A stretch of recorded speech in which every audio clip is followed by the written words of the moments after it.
Alô, estou aqui de volta, chamando a sua atenção para mais uma intervenção brilhante do professor Modesto Carvalhosa. Ele me mandou, e hoje cedo eu já encontrei no meu e-mail, uma mensagem dizendo o seguinte: a propósito da sórdida campanha de fake news, promovida pela Intercept e pela revista Veja, acusando o Muro de fornecer documentos de provas aos promotores no processo contra o engenheiro Vil Skurnik, quero lembrar o artigo 234 do Código de Processo Penal, que literalmente diz o seguinte: se o juiz tiver notícia da existência de documento relativo a ponto relevante da acusação ou da defesa, providenciará, independentemente de requerimento de qualquer das partes, para sua juntada nos autos, se possível. Conversando por telefone com o professor Carvalhosa, ele me disse uma frase maravilhosa que eu vou reproduzir aqui. Ele tinha acabado de ler a entrevista que eu fiz com o grande jurista paranaense René Ariel Dotti e que está reproduzida no blog do Neumann no Estadão e no meu site, Estação Neumann. Basta você clicar www.neumann.com e sem pagar nada terá acesso à entrevista, cujo título se refere a um ladrão muito conhecido, Lula, e ao fato de ele estar muito próximo, é um ladrão muito próximo dos crucificados, que são os 200 milhões de brasileiros, né? Pois bem, a frase do professor Carvalhosa é: Dotti é a maior reserva moral do Brasil. E eu respondi a ele que, no último enfrentamento no tribunal, o professor Dotti esteve diante da maior reserva imoral da humanidade, que é o ex-presidente Luiz Inácio Lula da Silva, do PT. Pois bem, o que me chamou a atenção, eu conheço o professor Dotti desde a época da ditadura militar, quando ele se destacou como grande advogado de resistências contra a ditadura, como a célebre Novembrada, em Santa Catarina, e outros grandes fatos em que ele esteve envolvido com gente como Heleno Fragoso, seu grande amigo Evandro Lins e Silva, e outros advogados que se destacaram, Heleno Fragoso, naquela época, né? Pois bem, aí tenho a surpresa de vê-lo como advogado da Petrobras enfrentando o advogado do Lula, Cristiano Zanin, numa das oitivas do famoso processo que tanto chama a atenção da Intercept Brasil, do Triplex do Guarujá. Eu vi uma bronca que o professor Dotti deu no Cristiano Zanin pela forma irreverente, muitas vezes desrespeitosa, com que ele se dirigia ao juiz Sérgio Moro. Então não é novidade isso. E ao fazer a entrevista com ele, eu fiz questão logo na primeira pergunta de lhe perguntar o que é que o motivou a dar a bronca no Cristiano Zanin. Aliás, quando eu publiquei no meu blog, eu coloquei uma foto em que ele aparece falando e atrás dele o Cristiano Zanin. Ele me disse que desde 1958, quando ele começou a atuar, logo depois de formado, que ele aprendeu que quando o juiz entra na sala, os advogados se levantam num sinal de respeito.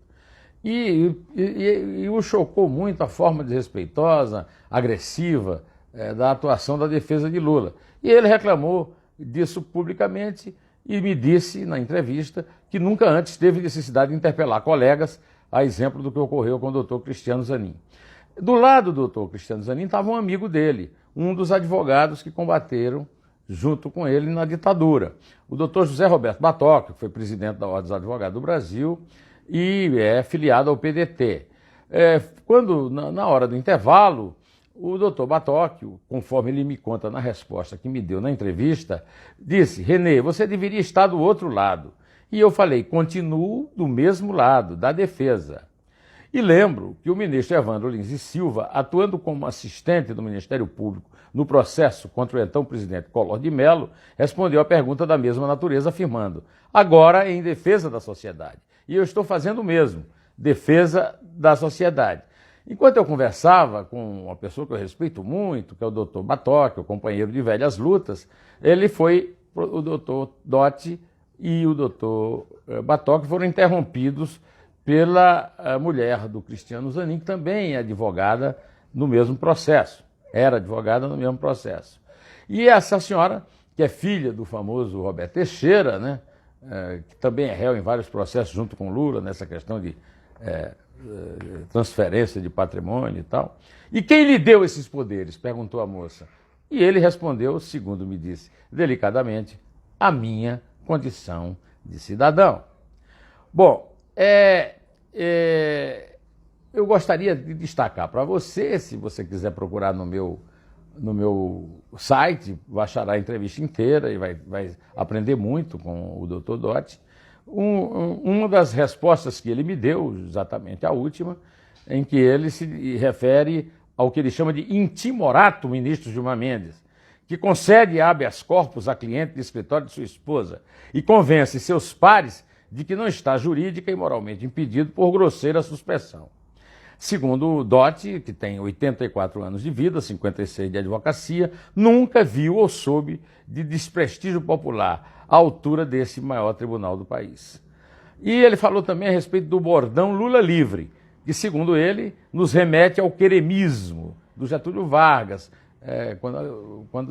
ele cita, inclusive, a letra de uma marcha de carnaval.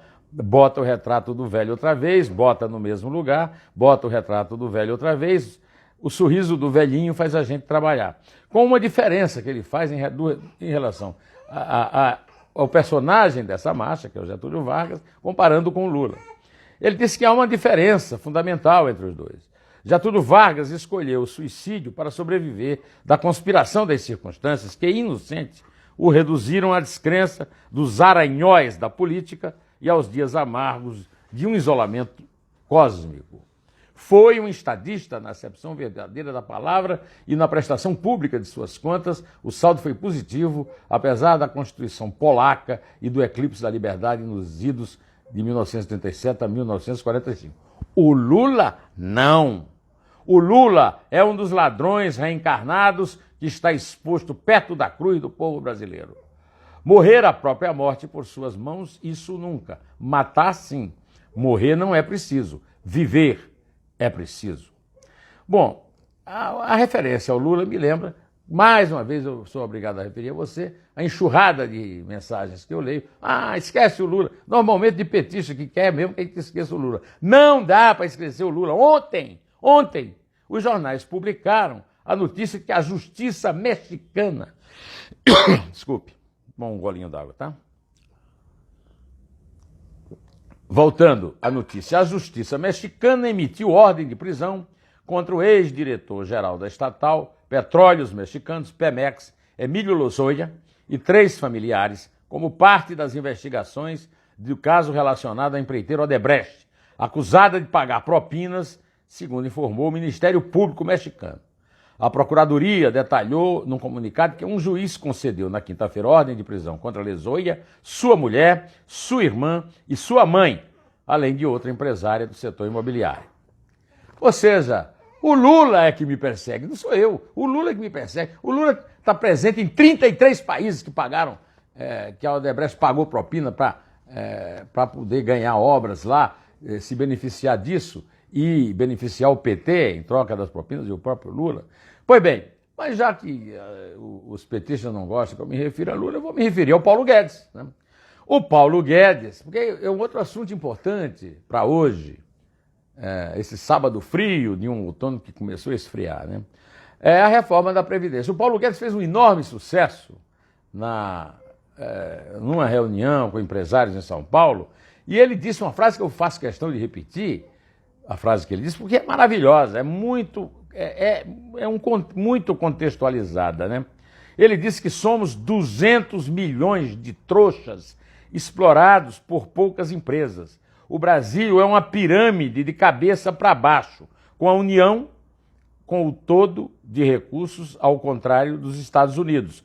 Se falta segurança pública, hospital, saneamento, esse recurso tem que descer, não pode estar lá em cima. Nós somos 200 milhões de trouxas explorados por 2 empreiteiras, 4 bancos, 6 distribuidoras de gás e uma produtora de petróleo. Infelizmente, essa é a verdade. Mas eu gostaria, não apenas de citar a frase de Paulo Guedes e lembrar como ele tem razão quando ele se refere à empreiteira pelo menos uma delas, a Odebrecht. A Odebrecht e suas empresas deveriam ser vendidas para pagar as dívidas e não deixar a família corrompedora recuperar às expensas do trabalhador brasileiro o que ela desperdiçou. Os empregados da Odebrecht fariam melhor ao Brasil sob outra administração. Não tem porquê o juiz Carolina, né, que é o João Luiz de Oliveira Filho, que deu em um dia a recuperação judicial da Odebrecht, ter dado essa decisão num dia, em tempo recorde, né? Se José Saramago estivesse vivo, certamente aproveitaria essa recuperação judicial para escrever o segundo volume do seu livro, O Ensaio sobre a Cegueira. Normalmente, quem não está enxergando gasta dinheiro em óculos para poder enxergar. No Estado brasileiro, a vista grossa foi que custou caro. A manada de elefantes passou e ninguém viu. Quem tinha que ver, preferia não ver. O COAF, a CVM, o Banco Central, a Receita Federal.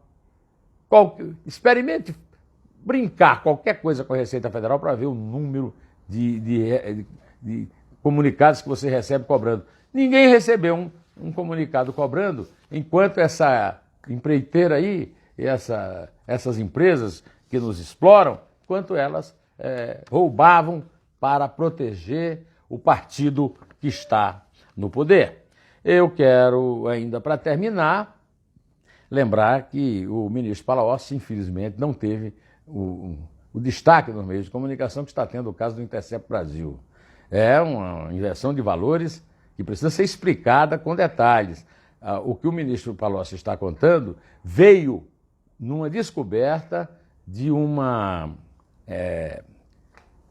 documento produzido pela Procuradoria da Suíça e que a Joyce Hasselmann deu com uma notícia espetacular, que porque era uma cópia de um arquivo que explica toda a propina do setor de obras estruturadas da Odebrecht, da qual a Odebrecht não dava mais notícia. E os procuradores suíços descobriram nos computadores sofisticados de hoje uma forma de recuperar isso. E isso é uma bomba que está sendo escondida enquanto se revela bombas como o Moro que não queria a delação premiada de Eduardo Cunha. É sem querer ser desrespeitoso com ninguém. E a mãe, né? Bom, direto ao assunto. Em té, e só a verdade nos salvará.